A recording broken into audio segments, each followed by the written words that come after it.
अभी हम बात करेंगे बीपीएससी टीआरई 1 की, अभी हम बात करेंगे बीपीएससी टीआरई 3 की री एग्जामिनेशन। तो सभी को बहुत बहुत बधाई एवं शुभकामनाएं, क्योंकि सरकार जो है दोबारा परीक्षा ले रही है टीआरई 3 की री एग्जामिनेशन। 15 मार्च को जो आयोजित हुई थी, जो पेपर लीक के कारण रद्द हो गया था, हजारीबाग से लोगों की गिरफ्तारी हुई थी और सारे मामले में आर्थिक अपराध इकाई ने जो सबमिट किया रिपोर्ट, उस अनुसार से बीपीएससी को परीक्षा रद्द करनी पड़ी। तो आज 6 to 8 की परीक्षा है और लगभग 87,000 पदों की परीक्षा जो है हो रही है। अब जो बातें हो रही है वो टीआरई 1 के सप्लीमेंट्री रिजल्ट को लेकर है। तो आपको बताते चले कि टीआरई 1 में बहुत बड़ी खुशखबरी है। आप सबको पता है, कई चैनलों के, यूट्यूब के चैनलों के आपने वीडियो देखे होंगे, न्यूज़पेपर में छपे हैं, बहुत प्रमुखता से छपे हैं। तो बारीकी से मोटा मोटी आपको हम 2-3 बिंदुओं की चर्चा करेंगे और जो चीज़ें लॉयर द्वारा कही गई है, जो चीज़ लॉयर द्वारा बताई गई है, हूबहू उसी प्रकार से तो नहीं, लेकिन जो मोटा मोटी चीज़ है कि क्या होगा, सरकार की मंशा किस प्रकार से काम कर रही है, आयोग किस प्रकार से काम कर रहा है। इसके पहले आपको पता होगा, इसके पहले कि 10 वर्ष की जो छूट है, जो मामले थे CWJC 40414044, इस मामले पर जो बातें हुई थी, उसमें जो छूट मिली थी, उस छूट को बीपीएससी और शिक्षा विभाग ने खारिज कर दिया था। जो प्रमुख सचिव है सिद्धार्थ, उनकी तरफ से नोटिस आया था कि कई चीज़ें स्थानांतरण से लेकर और सेवा शर्त से लेकर बीपीएससी की और शिक्षा विभाग की कार्य प्रणाली को उन्होंने दर्शाया था। तो इसके मामले में भी आगे कुछ होने की उम्मीद है और जो उम्मीद है उसके लिए कोर्ट में आज का कोर्ट के संदर्भ में जो चीज़ें हैं वो बात होगी। अभी बात होगी पूरक परिणाम को लेकर, जिसको लेकर कोर्ट में चैलेंज किया गया था। आपको पता है कि जनवरी महीने में कोर्ट में याचिका दायर की गई थी सप्लीमेंट्री रिजल्ट को लेकर, और जो याचिका है उसमें सीधे सीधे नाना तागिया ने इस मामले में, जो बेंच है जिस मामले में फैसला सुनाया, उसने स्पष्ट कहा है कि पूरक परिणाम जारी करने पड़ेंगे। जो Dhirendra Kumar versus government of Bihar 1151 case number जो है, उसकी सुनवाई होते हुए अंतिम फैसले पर 10 दिन पहले, आपको याद होगा 10 तारीख के दिन फैसला रिजर्व रख दिया गया था और पूरी उम्मीद के साथ कि 19 तारीख के पहले, यानी टीआरई 3 के परीक्षा के पहले जो है फैसला जो है वो सुनाया जाएगा। और आज फैसला सुनाया गया है, कल फैसला सुनाया। और निश्चित रूप से जो फैसले हैं उसमें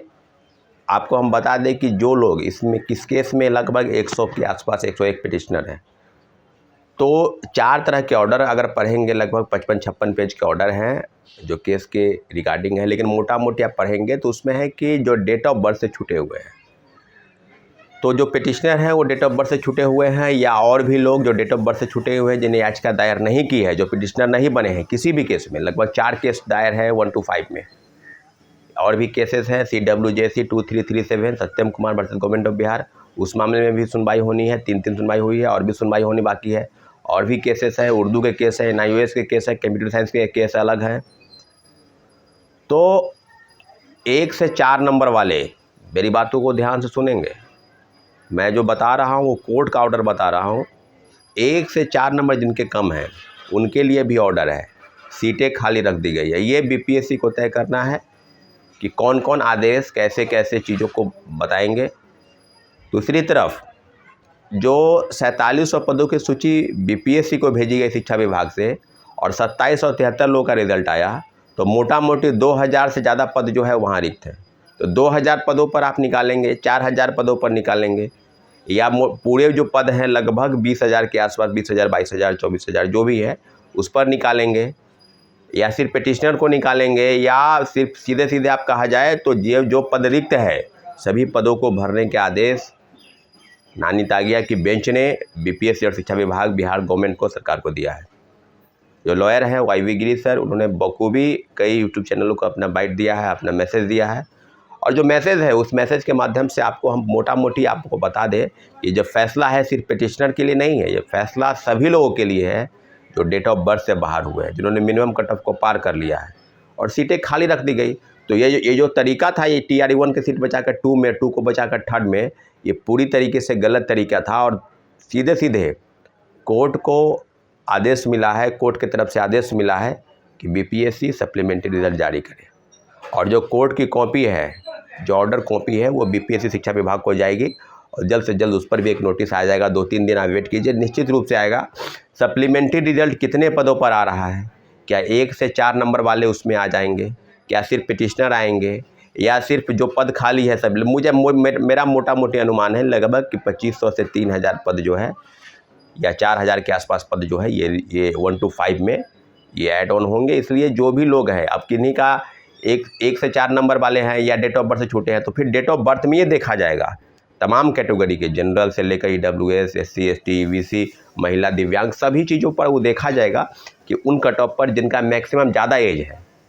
उनको रखा जाएगा, उनसे कम होगा वो हट जाएंगे। तो सीधे सीधे बात आप समझ लीजिए कि 1 से 4 नंबर वाले आश्वस्त रहें, जो डेट ऑफ बर्थ से छठे हैं वो आश्वस्त रहें, और कई चीज़ें हैं जो जिसके मन में सवाल है कि मेरा होगा या नहीं होगा, या किस प्रकार से चीज़ें बदलेगी या नहीं बदलेगी, तो आप जान लीजिए कि सप्लीमेंट्री रिजल्ट पर सरकार की तरफ से जो आदेश आया है निश्चित रूप से उसका पालन होगा। और बहुत बड़ी जीत है, सरकार को एक तमाचा है कि आपने जो हम लोगों को, आपको याद होगा कि कई प्रोटेस्ट हुए, 4-4 दिन 5-5 दिन धरना स्थल पर गर्दनी बाग में हम लोगों ने बैठा, आप लोग देखे होंगे, प्रोटेस्ट किए, शिक्षा विभाग गए, BPSC का घेराव किए, गांधी मैदान में प्रोटेस्ट हुआ, कई जगह पर प्रोटेस्ट हुआ, चाहे सत्ता पक्ष और विपक्ष के लोगों सभी से मुलाकात हुई, परंतु सप्लीमेंट्री रिजल्ट के नाम पर कहीं कोई सुनने वाला नहीं था। तो जो लाचारी है उसी को भी बस, अब TRE-2 में भी याचिका दायर है। एक चीज़ और कि जो लोग पिटिशनर बनना चाहते हैं TRE-2 की सप्लीमेंट्री रिजल्ट को लेकर, वो लोग आ सकते हैं, वो लोग डॉक्यूमेंट भेज सकते हैं, या पटना आ सकते हैं मिलने, आप कहीं ना कहीं पिटिशनर बन जाएं। क्योंकि जो TRE-1 में सुनवाई के दौरान जो रिजल्टेंट आया है, कोर्ट से ऑर्डर आया है, वो बहु TRE-1 में भी और TRE-2 में भी इसी तरह के फैसले आएंगे। पूरी उम्मीद के साथ कि सरकार नहीं मानी तो कोर्ट हम लोग के पक्ष में है, और कोर्ट में जो पद रिक्त है उस सभी पदों पर आपको याद होगा कि जो 14,700 पदों की सूची भेजी गई थी उसी को चैलेंज किया गया है, TRE-2 में चैलेंज किया जाएगा, किया गया है, किया जाएगा। कई चीज़ें 14,700 पदों की सूची भेजकर रोक लेना निश्चित रूप से BPSC और शिक्षा विभाग की बहुत एक षड्यंत्रकारी नीति थी, छात्रों को गुमराह किया, छात्रों को बर्बाद करने की नीति थी, और कई चीज़ें फर्जीवाड़ा हुआ, उस पर काफ़ी चीज़ें हैं कहने के लिए। इसलिए सप्लीमेंट्री रिजल्ट पर जो वर्डिक्ट आया है वो छात्र हित में आया है। बहुत बहुत बधाई सभी को, और हम लोग के संघर्ष की जीत हुई है, छात्र अभ्यर्थियों की जीत हुई है। इसलिए जितने भी शिक्षक अभ्यर्थी मेरी बातों को सुन रहे हैं, निश्चित रूप से पदों पर आपको याद होगा कि जो 14,700 पदों की सूची भेजी गई थी उसी को चैलेंज किया गया है, TRE-2 में चैलेंज किया जाएगा,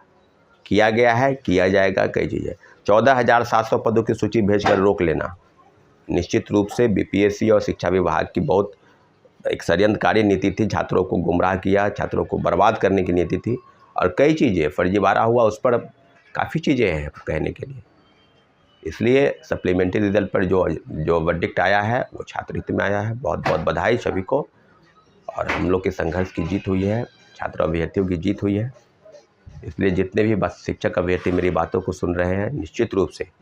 TRE-1 का वेट करेंगे। शिक्षा विभाग का नोटिस आएगा, बहुत जल्द आएगा, कितने पदों पर किन किन चीज़ों को देखना है कि कहाँ कहाँ पद खाली है, रिक्त है, ये BPSC को। और सीधे सीधे जो सवाल है कि BPSC ने जिस प्रकार से छात्र अभ्यर्थियों को गुमराह किया, फर्जीवाड़े तरीके से रिजल्ट पब्लिश हुआ, तो सब बातों पर सरकार की तरफ से कोई भी विशेष ध्यान नहीं दिया गया, छात्र अभ्यर्थियों की बातों को अवहेलना किया गया और लगातार प्रोटेस्ट चले। तो कोर्ट अंतोगत्वा कोर्ट जाना पड़ा, और कोर्ट का निर्णय सर्वमान्य है, सर्वोपरि है। इसलिए हम माननीय उच्च न्यायालय को भी बहुत बहुत धन्यवाद और शुक्रिया अदा करते हैं, छात्र अभ्यर्थी की तरफ से, शिक्षक अभ्यर्थी की तरफ से।